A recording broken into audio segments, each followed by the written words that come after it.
Pip, kembali ke siasah tadi ya. Ya, Kalau kita lihat perdebatan beberapa hari lalu ya, salah satu siasah yang kita lihat dari 03 ya, yaitu Ganjar itu mencoba memberikan pertanyaan-pertanyaan yang tajam ya pada paslon 1 ya. iya. Nah, jadi mungkin Habib mengikuti ya tentang banyak hal ya. Itu di antara lain masalah IKN ya. Sampai beliau bertanya, bertanya lagi, bahkan terakhir itu mendesak ya, macam pertanyaan mendesak yang saya lihat ya. Apakah nanti Bapak akan melanjutkan IKN atau seperti apa gitu. Nah, gimana udah antum nih? Jadi di sini ada dua hal gitu yang Anies bedakan gitu. Undang-undang IKN memang ada IKN memang ada undang-undangnya. Tapi kemudian Anies melihatnya seperti ini. Orang-orang yang pengangguran dan kelaparan, masih ada 9 juta orang Indonesia yang kelaparan, akan saja nggak punya. Lalu kemudian kita sedang menghadapi katakanlah krisis multidimensi, terutama dalam bidang ekonomi sekarang ini, maka membangun IKN, ibu kota negara, yang meminta APBN dalam porsi yang sangat besar, yang sebelumnya dijanjikan oleh Presiden Jokowi bahwa pembangunan IKN itu tidak akan menggunakan APBN, sekarang sepenuhnya digunakan untuk membiayai IKN itu. Ini sesuatu yang tidak bermoral, tidak etis. Istananya dibangun. Ini kita bukan menentang perpindahan ibu kota. Tapi pertanyaan besarnya, apakah perpindahan ibu kota itu pada momen ini layak? Yang kedua, apakah hal itu bermoral? Anies melihat begini, untuk sementara berhubung kita punya dana APBN ini sangat terbatas, maka yang rasional dan yang bermoral itu kita alihkan ratusan triliun rupiah untuk membangun istana dan infrastruktur di sana itu dialihkan untuk membantu membangun kota-kota. Anies menyebut itu membangun sekitar lebih dari 20 kota itu yang diperbesar. Nah, ini tujuannya apa? Tujuannya ini bersama pemerataan ekonomi. Jadi argumen pemerintah bahwa IKN salah satunya adalah untuk pemerataan pembangunan itu nggak tepat. Nah, dampak lain itu kalau konsentrasi pembangunan itu hanya pada ibu kota, maka urbanisasi di Indonesia ini itu nggak bisa dikurangi. Sementara urbanisasi itu kan menimbulkan kerawanan keamanan sosial. Sehingga solusi yang ditawarkan Anies menarik untuk kita amati, karena dia bilang dengan dana untuk IKN itu dialokasikan untuk membangun kota-kota, membesarkan kota-kota baru itu, maka ini yang lebih masuk akal untuk menjelaskan bagaimana pemerintah menjalankan pemerataan ekonomi. Nah, oleh karena itu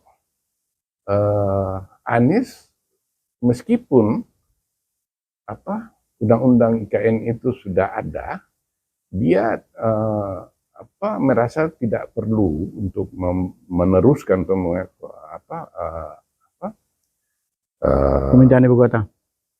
Pemindahan ibu kota itu diantaranya juga karena undang-undang ini itu tidak dibuat sesuai dengan prosedur pembuatan undang-undang gitu. Jadi dalam hal ini publik itu tidak dilibatkan gitu, Iya, pada Indonesia. kalau kita melihat di rezim Soeharto kemarin kan juga pernah ada ide itu kan, pindah ibu kota kan, tapi Iya, akhirnya kan dibatalkan kan, tidak jadi kan. itu pemindahan ibu kota itu sejak Soekarno memang. Ya, tetapi kembali lagi tadi kan mengingat bahwa keterbatasan APBN ini dan tidak ada swasta, baik swasta mancanegara maupun swasta dalam negeri itu yang berminat untuk membangun infrastruktur di sana, maka ini tidak proyek ini tidak layak itu, dan hanya untuk melayani ambisi Jokowi sebagai legasi yang akan dikenang oleh seluruh bangsa Indonesia. Nah, kita tahu bahwa Prabowo adalah salah satu capres yang menyatakan dia berkomitmen untuk melanjutkan program pembangunan Jokowi untuk IKN. Nah, dasarnya dia adalah bagaimana menarik simpatisan pendukung Jokowi untuk mendukung dia. Yang kedua, ternyata penguasaan konsesi tanah di IKN itu sebagiannya dimiliki oleh Prabowo Subianto dan adiknya Hasyim Joyo Hadikusumo itu. Sehingga pemindahan ibu kota dengan menggunakan APBN dan akan dilanjutkan ini secara ekonomis sangat menguntungkan keluarga Prabowo ini.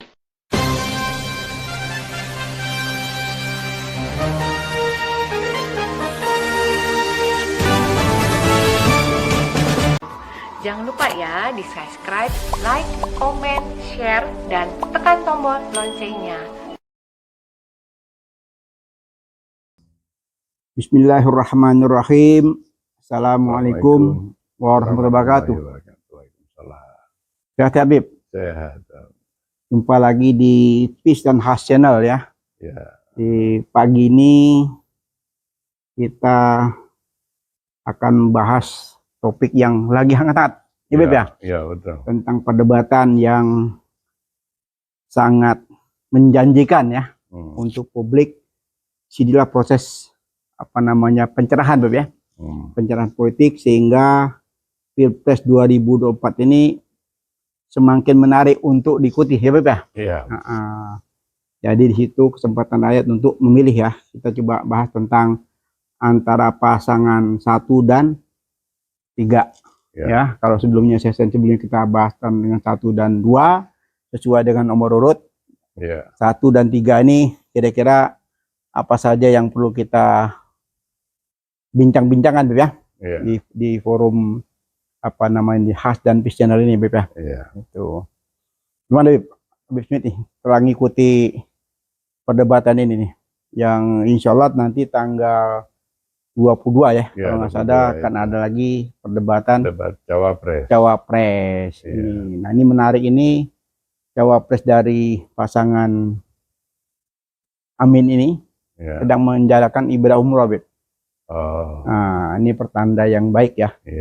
Pertanda yang baik, beliau sebelum perdebatan nanti beliau beribadah. Mungkin juga meminta semacam ya tunjuk ya. Sehingga nanti kalau umrah itu menyegarkan rohani orang dan meningkatkan kesehatan pelakunya itu. Terutama kesehatan jiwa. Jadi dia benar, dia pergi umrah itu untuk meningkatkan kualitas rohaninya sekaligus menyegarkannya. Dan ini juga menunjukkan bahwa pasangan Anies Baswedan ini serius menghadapi debat yang akan datang. Ya memang kalau kita lihat pasangan Anies dan Gus Imin ini sebelumnya kita melihat sendiri ya bahwa bulan haji kemarin ya, kedua-duanya kan menunaikan ibadah haji ya.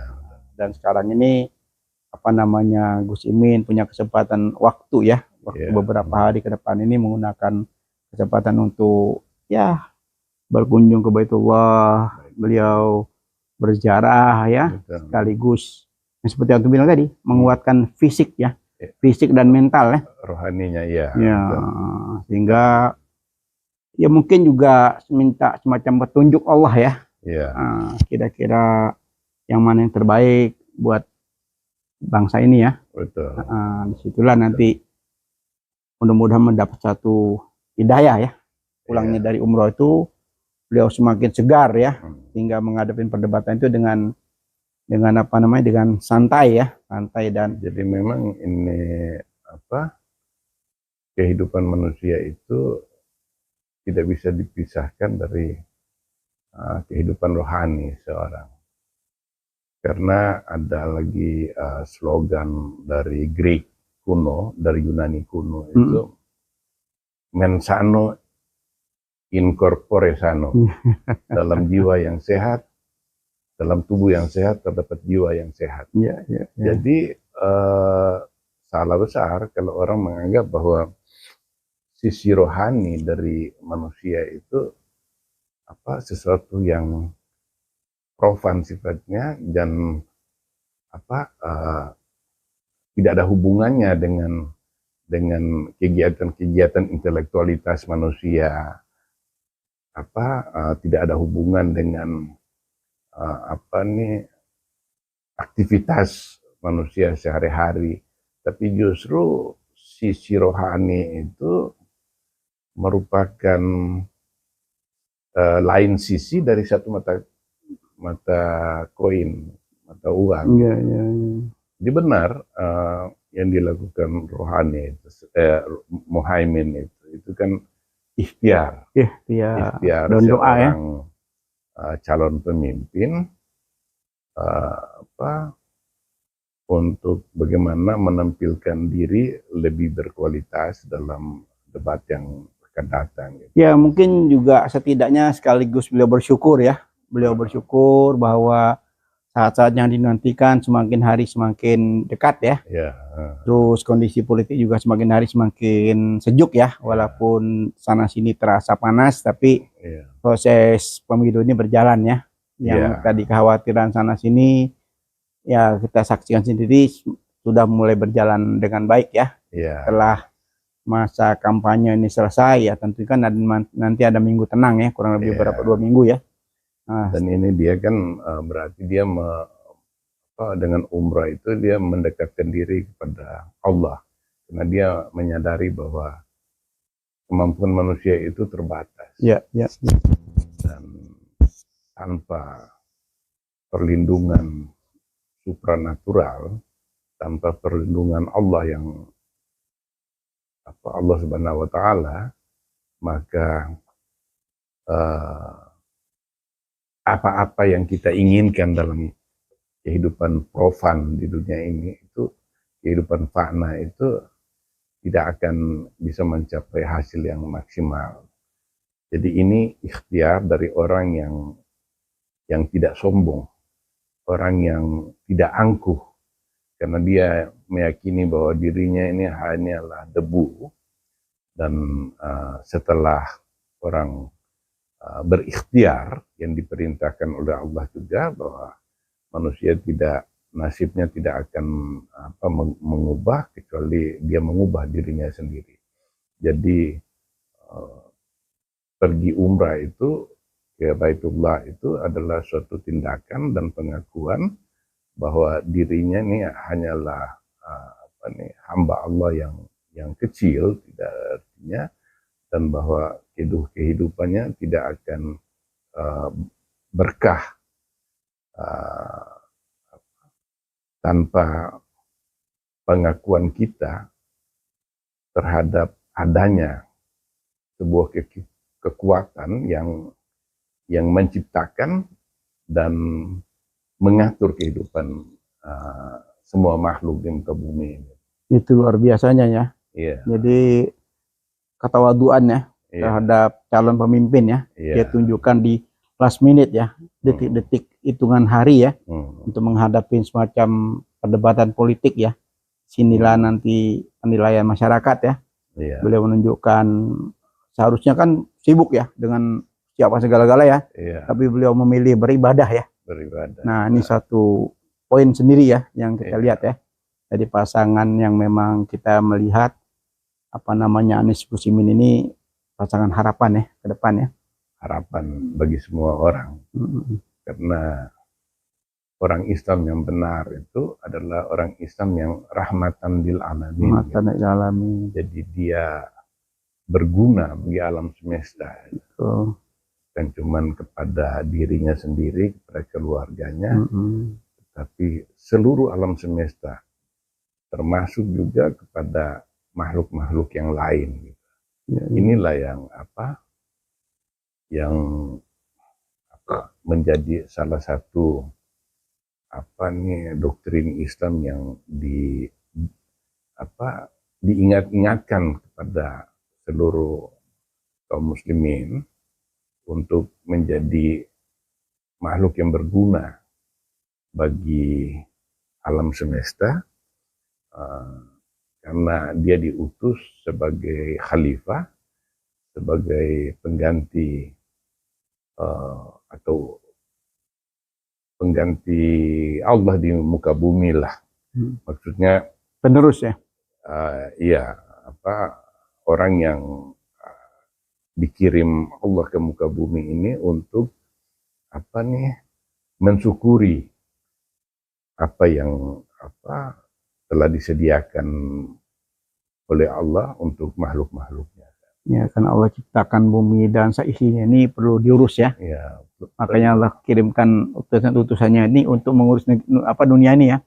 Iya, dan di dalam Islam itu siasah atau politik itu adalah salah satu ajaran yang vital di dalam kehidupan masyarakat. Karena kita tahu bahwa Nabi Muhammad itu mendirikan negara di Madinah, dan dalam perjuangannya dia itu banyak sekali aspek politik yang dijalankan oleh Nabi untuk menghadirkan kemenangan Islam dan kemakmuran pada para pemeluk-pemeluknya Islam itu. Ya, jadi kalau orang mengatakan bahwa jangan bawa-bawa agama ke dalam politik, itu salah besar.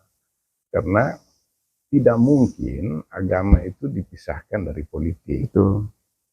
Bahkan di negara seperti Amerika Serikat, sebuah negara sekuler yang demokratis itu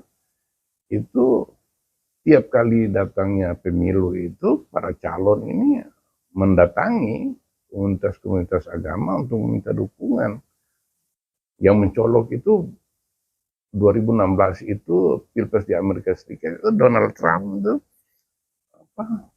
mendatangi kaum evangelis yang jumlahnya cukup besar di Amerika Serikat untuk mendukung dia, dan akhirnya kan sebagai imbalannya itu dia akan melarang LGBT.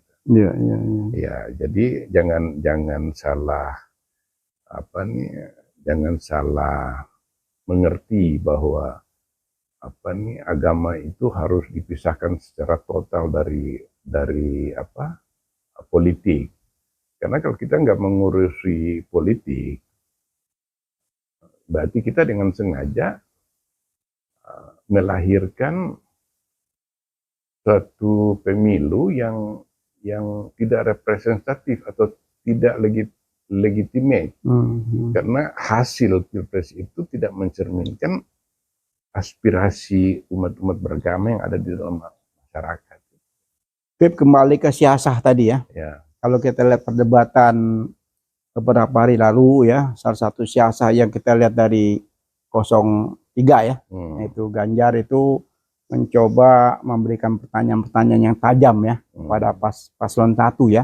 Nah, jadi mungkin Habib mengikuti ya tentang banyak hal ya.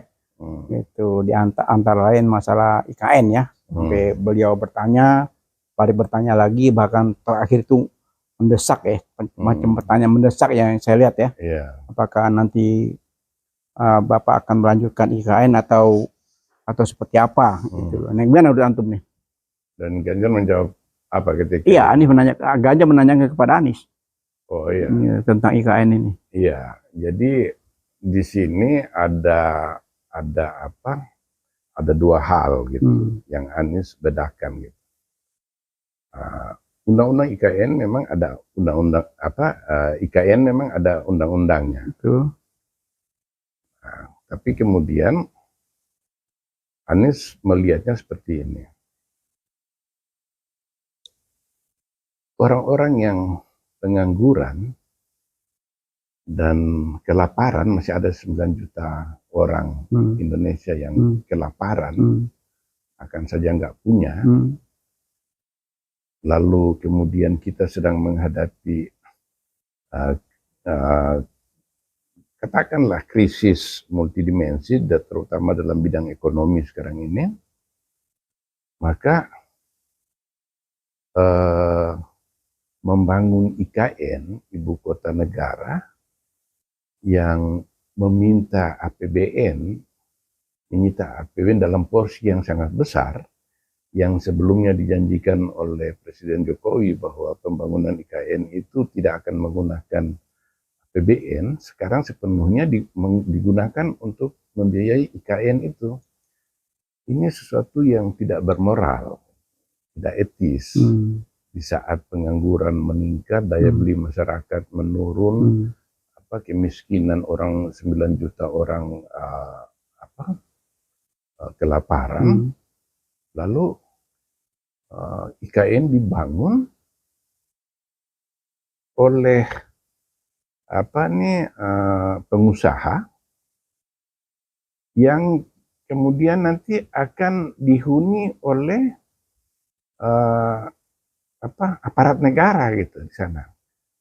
Istananya dibangun. Ini kita bukan menentang perpindahan ibu kota. Tapi pertanyaan besarnya, apakah perpindahan ibu kota itu pada momen ini layak? Yang kedua, apakah hal itu bermoral gitu? Anies melihat begini, untuk sementara berhubung kita punya dana APBN ini sangat terbatas, maka yang rasional dan yang bermoral itu kita alihkan ratusan triliun rupiah untuk membangun istana dan infrastruktur di sana itu dialihkan untuk membantu membangun kota-kota. Anies menyebut itu membangun sekitar lebih dari 20 kota itu yang diperbesar. Nah, ini tujuannya apa? Tujuannya ini bersama pemerataan ekonomi. Jadi argumen pemerintah bahwa IKN salah satunya adalah untuk pemerataan pembangunan itu nggak tepat. Karena yang akan mendapatkan itu adalah para oligarki yang mengerjakan proyek-proyek besar di sana dan mungkin orang-orang sekitar situ. Sementara rakyat Indonesia yang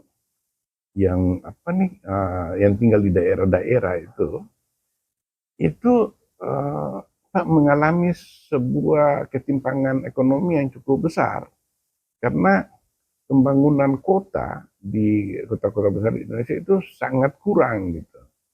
Nah, dampak lain itu kalau konsentrasi pembangunan itu hanya pada ibu kota, maka urbanisasi di Indonesia ini itu nggak bisa dikurangi. Sementara urbanisasi itu kan menimbulkan kerawanan keamanan sosial. Sehingga solusi yang ditawarkan Anies menarik untuk kita amati karena dia bilang dengan dana untuk IKN itu dialokasikan untuk membangun kota-kota, membesarkan kota-kota baru itu, maka ini yang lebih masuk akal untuk menjelaskan bagaimana pemerintah menjalankan pemerataan ekonomi. Jadi dengan berkembangnya kota meluas, orang-orang dari daerah itu tidak merasa perlu untuk mencari penghidupan di ibu kota, tapi mereka mencari kehidupan di kota-kota yang dikembangkan itu, di mana perputaran ekonominya itu meningkat pesat gitu. Lalu ini juga membuat petani lebih makmur, petani dari semua sektor gitu. Apakah petani tembakau, petani cengkeh, karena dia tidak perlu membawa produknya itu sampai ke ibu kota yang meminta pembiayaan transportasi yang sangat besar. Nah, oleh karena itu Anies, meskipun undang-undang IKN itu sudah ada, dia merasa tidak perlu untuk meneruskan Pemindahan ibu kota. Pemindahan ibu kota itu diantaranya juga karena undang-undang ini itu tidak dibuat sesuai dengan prosedur pembuatan undang-undang gitu. Jadi dalam hal ini publik itu tidak dilibatkan gitu dalam memutuskan pindah ibu kota. Karena ini kan padahal ini kan masalah yang sangat besar gitu. Memakan APBN yang merupakan pajak dari rakyat diambil lalu dibangun ke sana. Sementara untuk orang menarik orang pindah ke ibu kota itu hal yang tidak mungkin itu dilakukan. Dan sebenarnya kita ini perlu belajar dari negara-negara lain yang pernah melakukan pemindahan ibu kota. Misalnya seperti Australia, dari Sydney pindah ke Canberra, itu makan puluhan tahun. Padahal Australia itu jauh lebih makmur daripada Indonesia. Kalau kita lihat di rezim Soeharto kemarin, kan juga pernah ada ide itu kan, pindah ibu kota kan. Tapi akhirnya kan dibatalkan kan. Tidak jadi kan. Itu pemindahan ibu kota itu sejak Soekarno memang. Ya Soekarno, dan Soekarno waktu itu rencananya pindahnya ke Kalimantan, memang tidak disebutkan lokasi yang persisnya itu. Jadi memang adanya niat dari pemerintahan kita sejak Soekarno itu memang mencerminkan bahwa sangat diperlukan ibu kota baru yang modern dan lebih representatif untuk menampung kehidupan sosial dan infrastruktur yang sesuai dengan status dia sebagai ibu kota. Nah, Jakarta ini kan merupakan kota sangat tua yang dibangun mulai dari beberapa abad lalu, sejak kerajaan pertama di abad keempat itu dibangun lalu berkembang, sehingga Jakarta itu tidak dirancang untuk menjadi ibu kota masa depan gitu. Nah, dan kita sekarang kemudian menyaksikan memang menyaksikan mengenai keterbatasan Jakarta, sehingga sudah sangat sulit untuk membenahi menjadi sebuah ibu kota modern. Tetapi kembali lagi tadi, kan mengingat bahwa keterbatasan APBN ini dan tidak ada swasta, baik swasta mancanegara maupun swasta dalam negeri itu yang berminat untuk membangun infrastruktur di sana, maka ini tidak proyek ini tidak layak gitu, dan hanya untuk melayani ambisi Jokowi sebagai legasi yang akan dikenang oleh seluruh bangsa Indonesia gitu. Nah, kita tahu bahwa Prabowo adalah salah satu capres yang menyatakan dia berkomitmen untuk melanjutkan program pembangunan Jokowi untuk IKN. Nah, dasarnya dia adalah bagaimana menarik simpatisan pendukung Jokowi untuk mendukung dia. Yang kedua, ternyata penguasaan konsesi tanah di IKN itu sebagiannya dimiliki oleh Prabowo Subianto dan adiknya Hashim Joyo Hadikusumo itu. Sehingga pemindahan ibu kota dengan menggunakan APBN dan akan dilanjutkan ini secara ekonomis sangat menguntungkan keluarga Prabowo ini, yaitu dia Prabowo sendiri dan Hashim itu. Nah, sehingga bertambah tidak etisnya proyek ini dilanjutkan gitu. Karena saya sendiri juga mempertanyakan mengenai semua aspek dari rencana pembangunan ini, karena dari segi lingkungan, Walhi itu LSM yang bergerak di bidang lingkungan menganggap itu tidak layak, dari segi prosedur pembentukan undang-undangnya cacat itu. Lalu sekarang ini juga masalah pelanggaran konstitusi yang besar, karena untuk menciptakan pemerintahan di sana,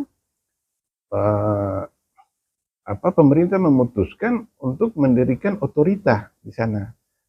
Jadi otorita itu adalah pemerintah yang ditunjuk oleh pusat, bukan melalui hasil pemilu gitu, hasil pilkada gitu.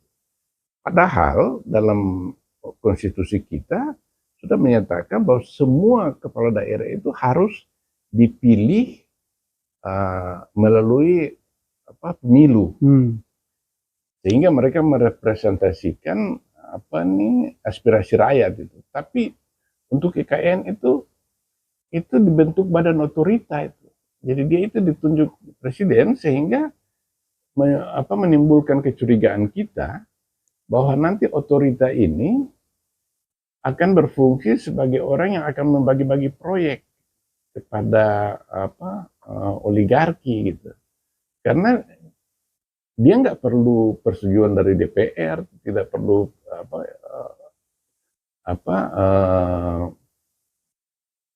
proyek-proyek itu dibangun atas kehendak rakyat gitu, tapi dia hanya mendengar dari pusat gitu.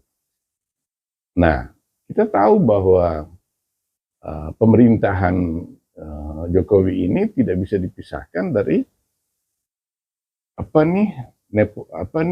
KKN dengan kaum oligarki itu. Sehingga secara pikiran akal sehat yang sederhana saja, kita bisa memastikan bahwa otorita IKN itu nanti adalah pemerintah yang tugasnya dia terutama itu adalah membagi-bagi proyek, dan yang menjadi keprihatinan luas di dalam masyarakat itu adalah Presiden Jokowi ini meminta Cina untuk merancang detail dari ibu kota itu dan membujuk Cina untuk menanamkan modal sana cukup besar. Nah, ini ibu kota itu yang seluk-beluknya diketahui oleh suatu kekuatan asing di sana, bahkan dia ikut membangun ibu kota itu, maka ibu kota ini menjadi ibu kota yang sangat rentan campur tangan asing dalam hal ini. Nah, oleh sebab itu Anies menentang pembangunan pembangunan ibu kota ini itu, karena dia melihat ini pelanggaran-pelanggaran yang menjadi keprihatinan luas di masyarakat dan tidak akan menguntungkan rakyat secara keseluruhan. Iya kan, kalau kita lihat kondisi keuangan negara saat ini kan kita punya hutang kan yang cukup besar ya. Kalau nggak salah tuh kita punya hutang kan ada 1.000 triliun kan. Ini kan yang jadi 7 masalah besar. ribuan. Kenapa? 7 ribuan, hampir 8.000 triliun. 8.000 triliun. Itu tidak Bayangkan. termasuk BUMN, utang BUMN itu yang disebut oleh Said Didu itu, Dr. Said Didu itu sebagai utang tersembunyi, hidden debt. Ya, yang harus dibayar tuh kalau kan 1.000, yang harus dibayar 1.000 triliun. Itu cicilan utang. Nah, cicilan utang itu kan mesti dibayar 1.000 triliun kan? Iya, hampir 1.000 Nah, triliun. itu kan cicilan cicilan bunga, bukan cicilan bunganya. Iya.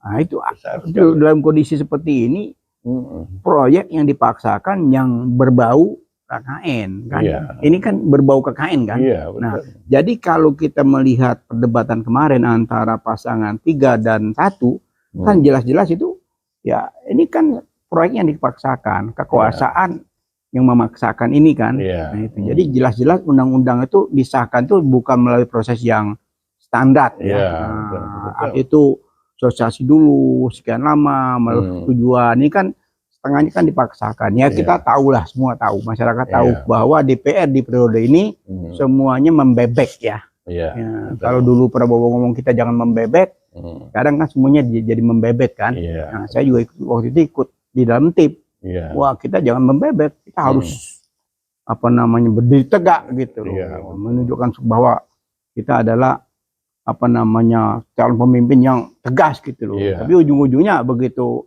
bermasalah ya langsung membebek kan. Betul. Gitu. Banyak sekali orang yang menjadi korban, yang berjuang untuk untuk katakan Gerindra sampai dapat 2 digit, begitu pemilu selesai bye-bye kan gitu kan. Nah, umat Islam yang tadinya segala macam dikorbankan untuk pemenangan 2019 ya dilupakan begitu saja kan. Bahkan korban di sana sini banyak kan. Nah, sama halnya dengan proyek yang berbau KKN ini yang namanya IKN kan. Itu begitu banyak uang yang sudah dihambur-hamburkan, dipromosikan segala macam cara, penolakan yang begitu tajam dari masyarakat. Untuk melayani kepentingan kepentingan status Jokowi nanti dia ingin meninggalkan legasi yang akan dikenang bangsa ini. Tapi ini kita perlu membandingkan ya, banyak negara yang melakukan pemindahan ibu kota seperti Amerika Serikat dari New York ke Washington, lalu Australia Sydney ke Canberra. Tapi yang paling bisa kita sorot karena taraf Brazil dengan Indonesia itu selevel lah mereka, kekuatan menengah. Nah, Brasil itu memindahkan ibu kota dari Rio de Janeiro ke Brasilia itu makan waktu 60 tahun. 60 tahun. 60 tahun itu pun gagal. Karena waktu itu Rio de Janeiro ini seperti juga yang menjadi alasan pemerintah kita untuk pindah ibu kota itu sudah menjadi ibu kota yang agak kumuh. Rakyat miskin tinggal di ini. Lalu dia ingin menciptakan satu negara ibu kota modern yang sehat. Dia bangun ibu kota. Setelah selesai sampai 60 tahun, diharapkan nanti itu yang huni di situ adalah penduduk baru yang yang nanti hidup secara berdaya di sana. Ternyata setelah dibangun, yang pindah ke sana itu orang-orang kaya dan birokrasi itu pindah ke sana. Nah, di Brasil ketika itu seperti di Indonesia itu orang-orang kaya itu membutuhkan pembantu rumah tangga.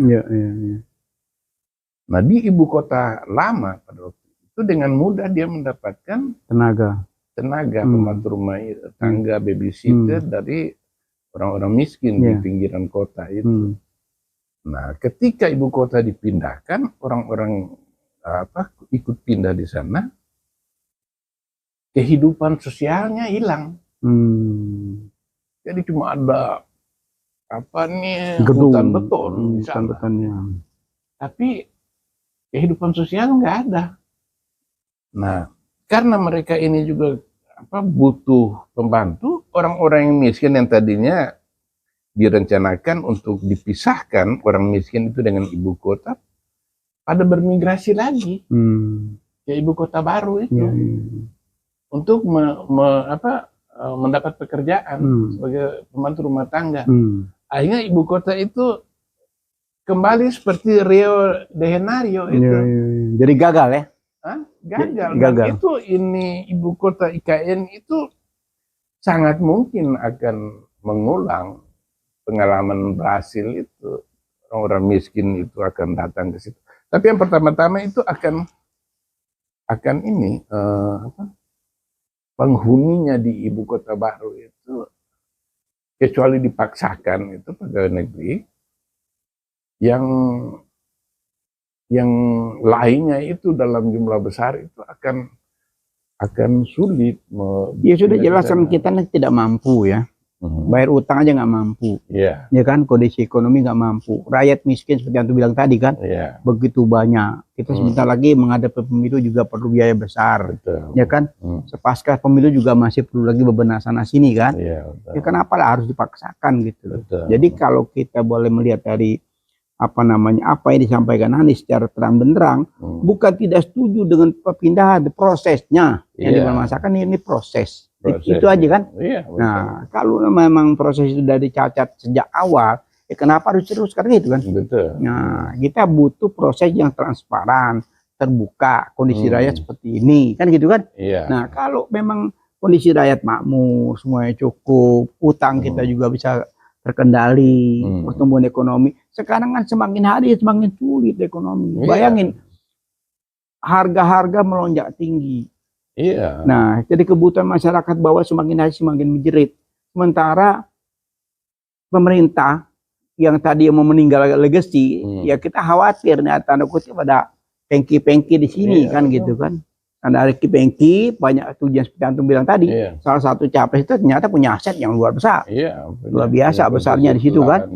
Nah, jadi ya patut kalau rakyat curiga kan. Ya patut curiga ini ada something wrong ya dengan pembangunan ini. Karena kalau kita melihat dunia internasional pun tidak bodoh-bodoh amat kan.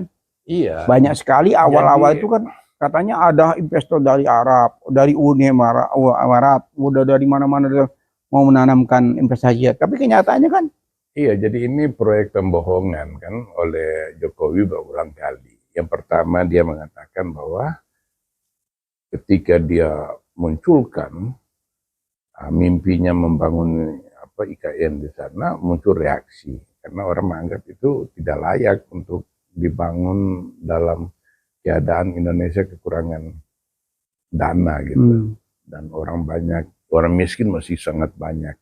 Jokowi bilang pembangunan ini tidak menggunakan APBN. Hanya isu itu mereda gitu. Nah, ternyata akhirnya kan dia pakai APBN 20% lagi, itu kan gede banget. Yang kedua, kebohongan kedua, dia bilang katanya investor sudah antri. Katanya puluhan itu sudah antri berbondong-bondong mau tanamkan modal di sana. Ternyata kan sama sekali nggak ada biar satu. Dan Jokowi mengaku sekarang ini. Yang tadi sebelumnya kan Muhadjir Effendi itu kan beberapa bulan lalu kan mengatakan bahwa tidak ada investor yang mau menanamkan. Bukan Muhadjir Effendi, Menteri PUPR. Menteri PUPR ya? Ya, itu siapa? Basuki. Itu Menteri Pekerjaan Umum dan Perumahan Rakyat. Hanya mengakui dan kemudian Jokowi juga mengakui. Terakhir Jokowi kan? Terakhir mengakui bahwa tidak ada investor sampai saat ini kan? Nah, dan seharusnya kan ada. Seharusnya ya ini nggak apa-apa ya buat rakyat ya, biar rakyat bisa menilai ya. Rakyat bisa menilai ketiga pasangan ini siapa yang kira-kira layak untuk dipilih kan gitu. Gitu. Karena semua sudah terbuka, prosesnya juga cukup lama berjalan. Dari mulai ini ada setahun lebih Beb ya. Setahun lebih kan masalah IKN ini kan. Nah, mungkin kita juga sudah bahas di Khas dan Peace Channel ini beberapa episode ya tentang IKN ini. Jadi ya ini apa namanya, kalau kita lihat dari perdebatan kemarin itu ini semacam anti klimaks ya. Bahwa jelas Anies pasangan Anies Muhaimin tidak akan melanjutkan proyek IKN saat ini. Saat ini kan. Nah, itu yang perlu catat ya. Bukan berarti menolak secara tegas, tapi saat ini momentumnya belum tepat. Dan prosesnya yang memang kurang transparan. Itu yang jadi catatan kita kan. Betul. Itu bukan, jadi rakyat juga harus cerdas gitu ya. Jangan dikira wah Anies menolak. Wah ini proyek Baus Pindah nih Anies menolak, sehingga menjadi semacam wah ini bagaimana kita mau membangun ini kok salah satu capres menolak. Bukan seperti bukan menolak secara tidak ada alasan. Ini ditunda dulu, kan gitu, Beb. Nah, ini prosesnya diluruskan dulu, seperti apa, kondisi ekonomi seperti apa. Seperti rencana tadi, dibangun dulu kota-kota lainnya yang memang membutuhkan. Seperti contoh dibilang, di ibu kota ini sekarang masalah polutan ya. Itu oke, sudah bagus. Dia akan pindahkan lagi ke wilayah-wilayah apabila beliau terpilih sebagai presiden kan. Nah, itu arti misi visi kan jelas tuh depan kan. Kalau yang saat ini sudah banyak bermasalah, apa yang mau dilanjutkan lagi? Kan gitu Beb ya. Jadi semuanya kita kepengen perubahan itu selalu menuju yang terbaik kan gitu. Jadi kan Anies selalu mengatakan bahwa utang pemerintah adalah utang kepada seluruh rakyat Indonesia yang berjuang untuk kemerdekaan. Salah satu tujuan memerdekakan diri dari penjajahan pada waktu itu adalah menghadirkan keadilan sosial bagi seluruh rakyat Indonesia. Nah, fakta di lapangan itu menunjukkan bahwa gap antara kaya dan miskin itu sangat jauh, besar. Nah, untuk itu salah satu cara untuk mengurangi gap itu, memperkecil gap itu, Anies berjanji akan menggunakan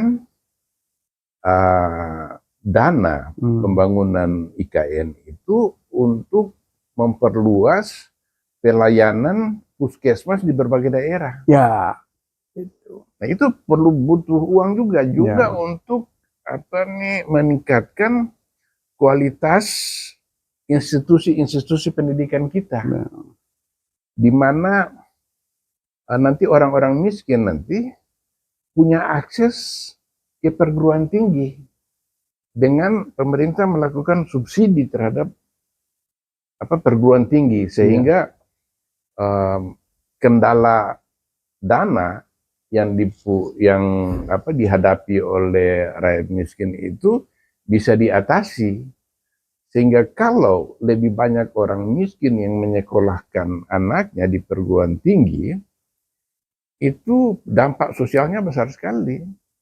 Pertama, kemiskinan itu bisa dikurangi.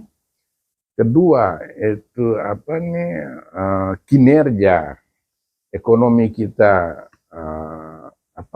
bisa dipercepat karena sumber daya manusia Indonesia makin banyak, makin luas, karena disebabkan oleh semakin banyaknya orang-orang Indonesia ini yang menempuh pendidikan tinggi. Nah, itu nanti akan mempunyai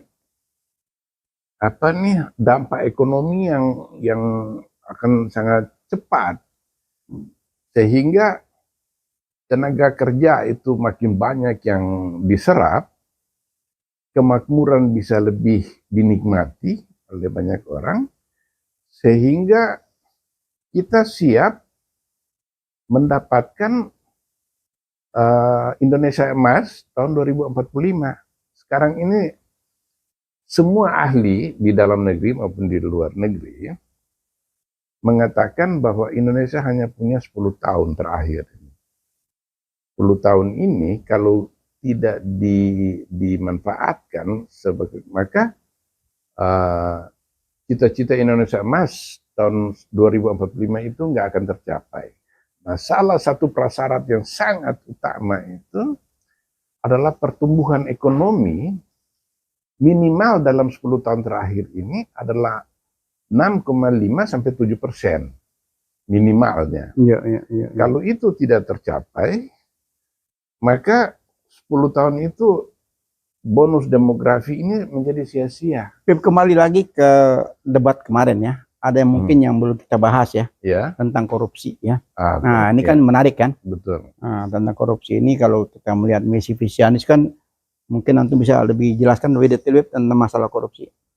Iya, yang pertama-tama kita mesti sebut bahwa dalam soal korupsi ini sudah terbukti Anies adalah capres yang berintegritas. 5 tahun memimpin Jakarta itu sama sekali tidak ada kasus korupsi yang dihadapi oleh Anies. Nah, di lain pihak capres lain Ganjar Pranowo ini tahun 2017 ketika EKTP itu meledak, itu salah satu nama yang ikut dibicarakan, yang ikut menikmati korupsi berjamaah itu adalah paslon nomor 3, Ganjar Pranowo. Setidak-tidaknya itu dikemukakan oleh Nasaruddin, bendahara Partai Demokrat di pengadilan. Fakta persidangan ya. Iya. Nah, Ganjar pada waktu itu menurut Nasaruddin dan Setia Novanto juga bilang begitu. Ketika dia hanya diberikan $100.000, itu dia menuntut untuk memberikan meminta $520.000. Kalau enggak dia menolak. Ya, artinya dia meminta lebih besar kan? Oh iya, dia minta lebih besar dan itu dipenuhi. Dia dapat. Nah, sehingga ini menjadi satu cacat yang serius yang harus dipertimbangkan oleh pemilih Indonesia dalam Pilpres mendatang. Apakah tokoh yang permisif, bahkan dia sendiri pelakunya, kalau tuduhan itu benar bahwa dia menerima $520.000 itu ya sekitar 8 miliar ya itu benar, maka apakah kita mau menyerahkan kepemimpinan puncak nasional itu kepada orang yang integritasnya meragukan gitu. Sementara kita tahu bahwa lembaga penegakan hukum, terutama yang terkait langsung dengan pemberantasan korupsi, yaitu KPK itu berada di bawah kekuasaan eksekutif, di bawah kekuasaan presiden gitu.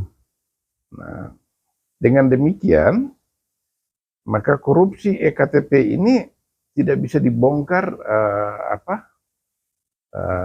sedalam-dalamnya, apalagi menurut Setia Novanto juga bahwa Ketua DPR sekarang ini dari PDIP, Puan Maharani dan Pramono Anung, itu salah satu pengurus teras PDIP, ikut menikmati korupsi EKTP itu. Nah, ini menurut pengakuan dari mereka. Nah, sehingga itu merupakan hal yang sangat sia-sia kalau kita berharap bahwa pemimpin yang punya masalah dengan korupsi ini kemudian memimpin negara yang para petingginya itu dikatakan terlibat dalam korupsi yang luar biasa besarnya. Sehingga lebih baik pemilih Indonesia ini tidak berspekulasi, memilih calon presiden berdasarkan kepada pertimbangan sosiologis, pertimbangan psikologis, pertimbangan ideologis gitu. Yang harus dikedepankan yang terutama menjadi pertimbangan adalah sisi etis dan integritas selain kapasitas intelektualnya dalam menjatuhkan pilihan kepada calon-calon yang ada ini. Nah, kalau dihadapkan antara paslon nomor 3 Ganjar Pranowo dengan paslon nomor 1 Anies Baswedan, ya jelas bahwa sejauh ini tidak terbukti, tidak ada jejak apapun yang bisa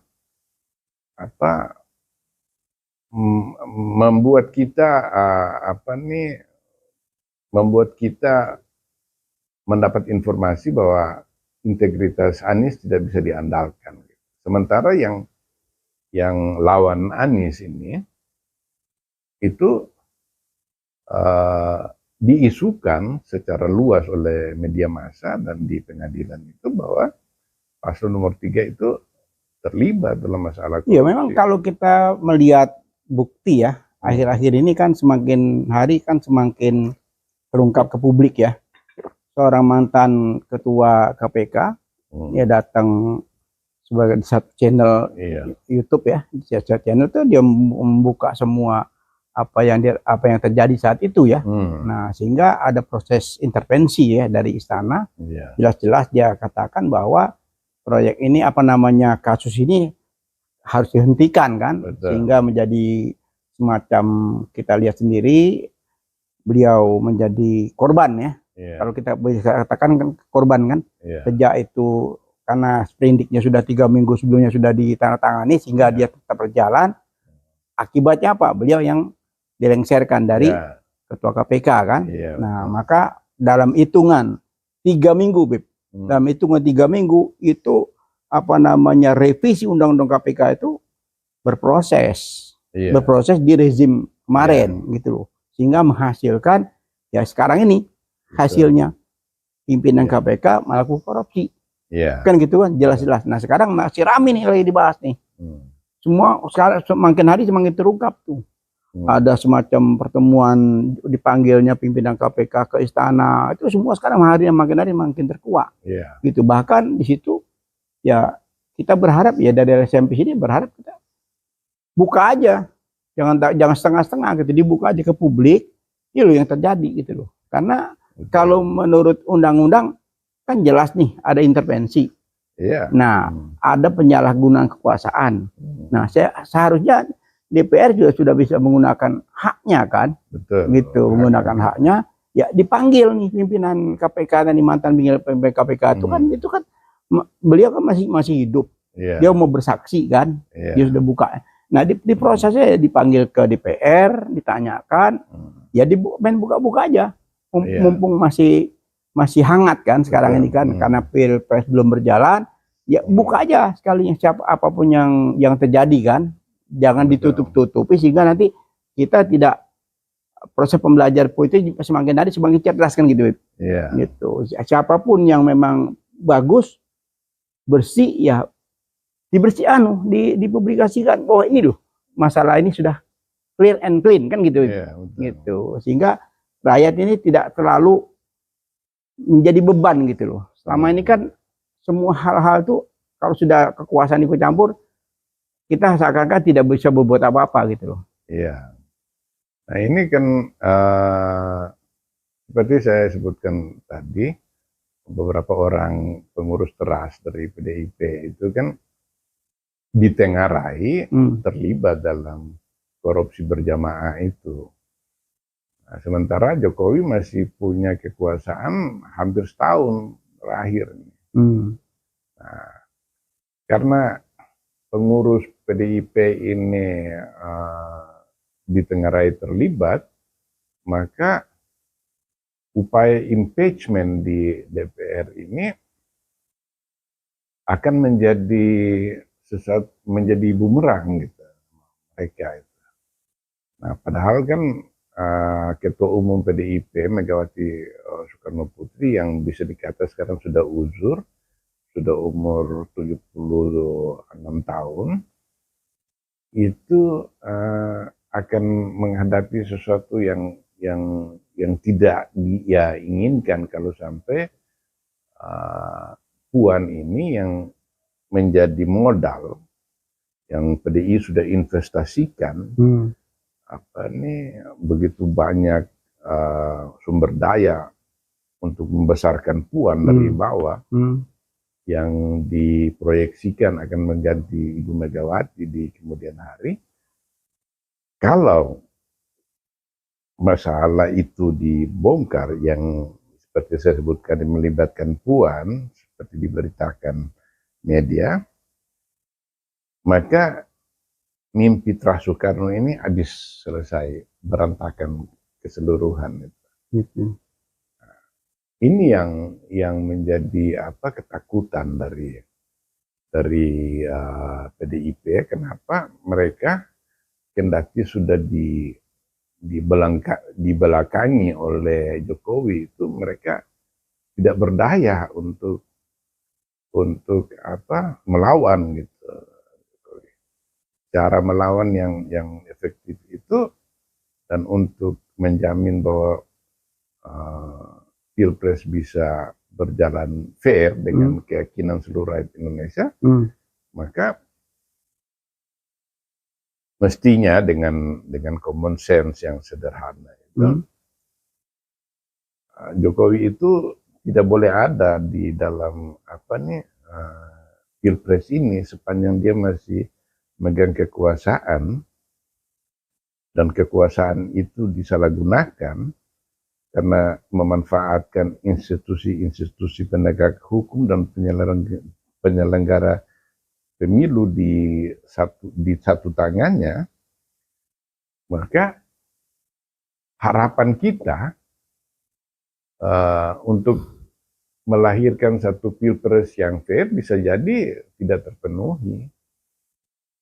Karena dampaknya kepada kalau sampai pasangan yang dipromosikan oleh penguasa ini kalah, maka dampaknya itu sangat besar, dampak hukumnya. Nah, sehingga kalau dari segi ini itu masuk akal kalau PDI bergerak di parlemen untuk sebuah proses angket yang nanti berujung kepada pemakzulan Jokowi.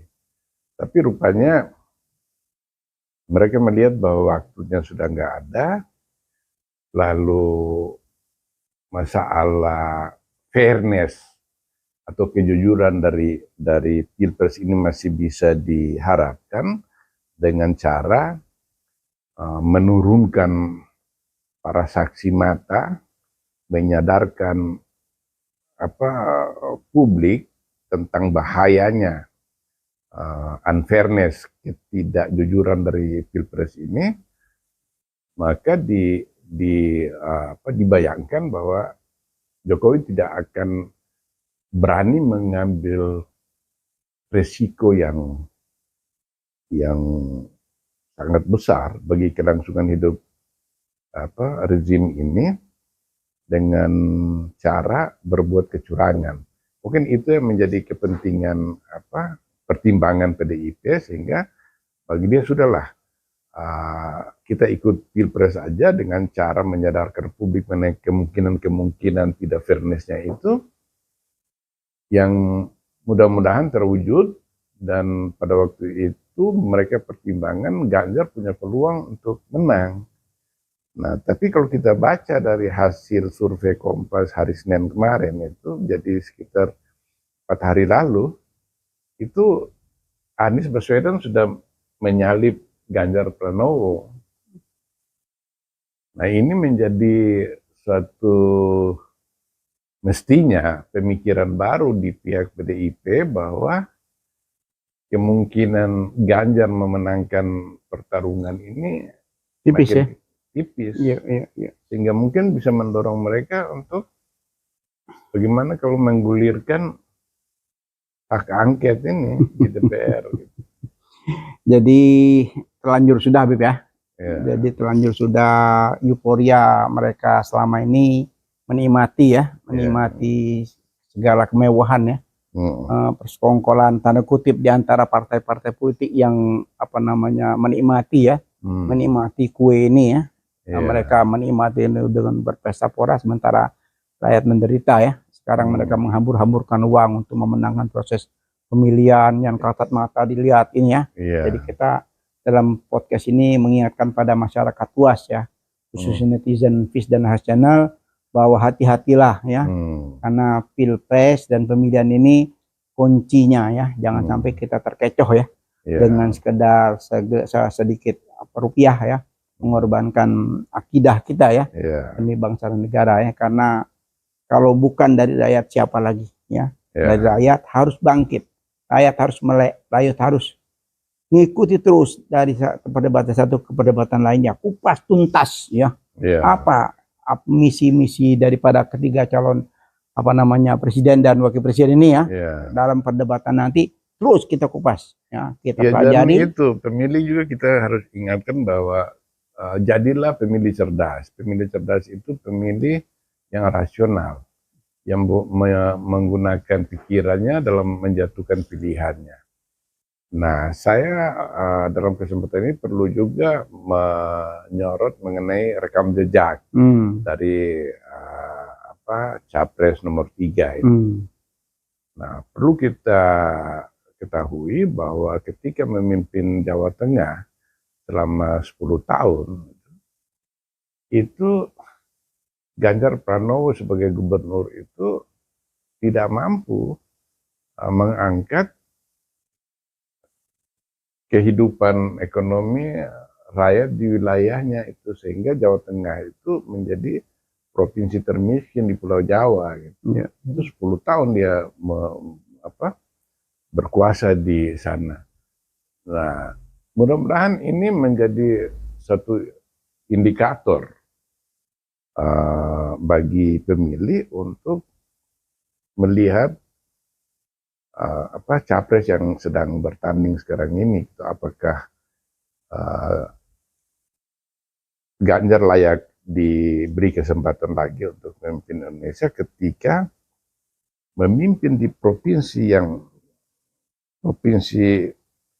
itu gagal, apakah dia akan berhasil untuk memimpin bangsa Indonesia ini ya, 280 juta orang.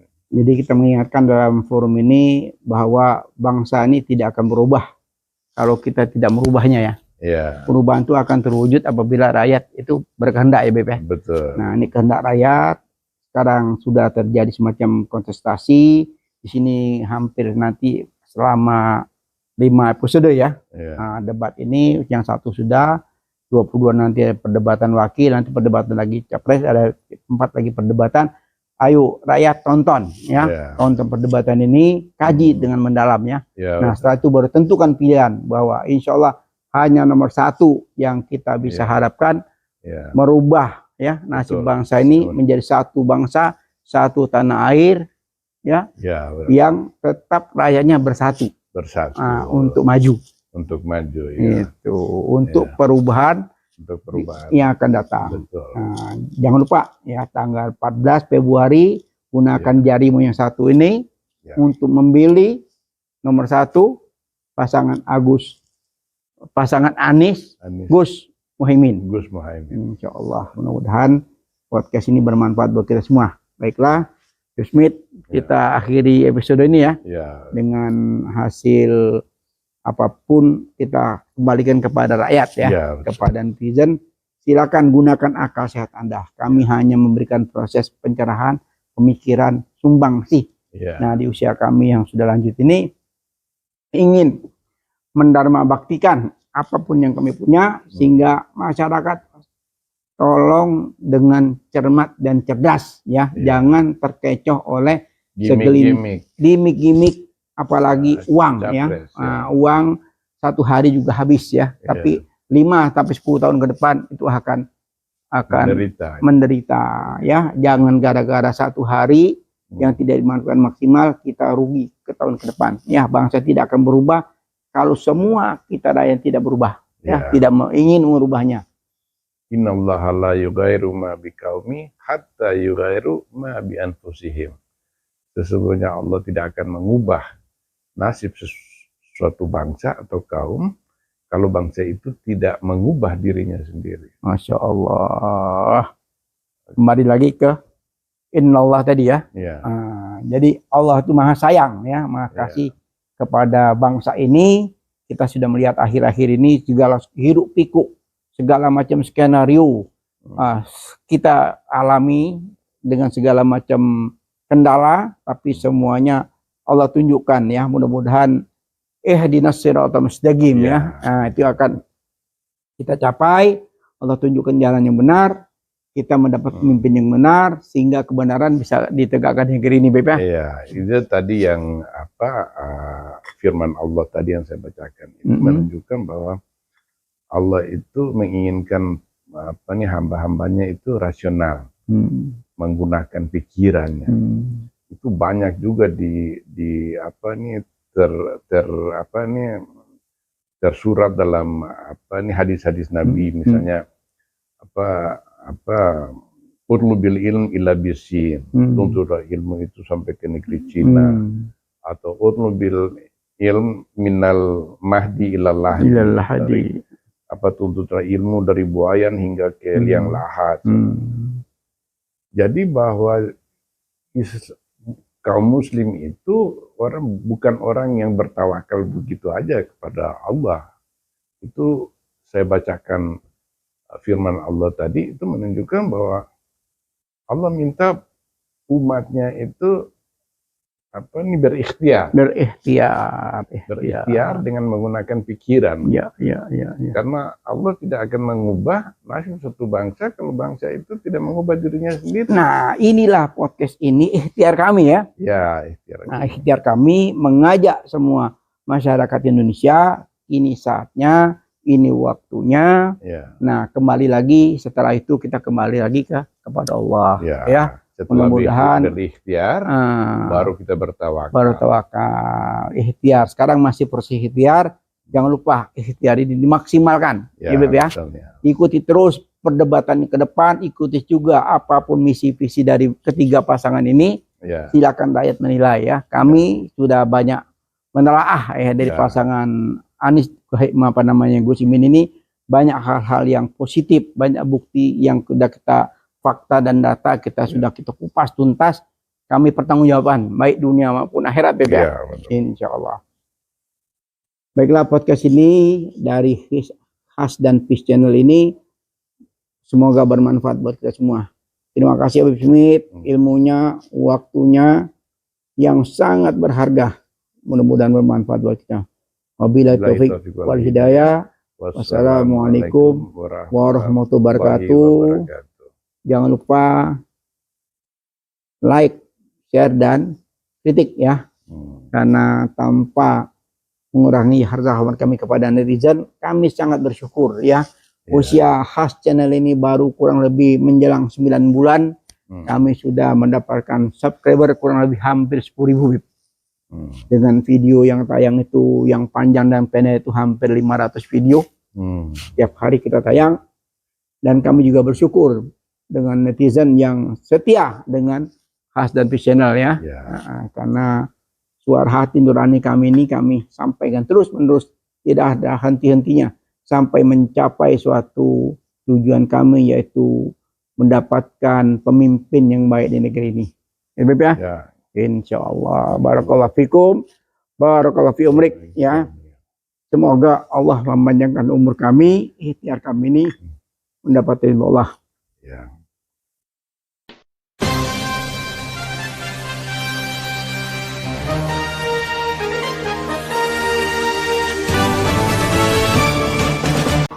Jangan lupa ya di subscribe, like, komen, share, dan tekan tombol loncengnya.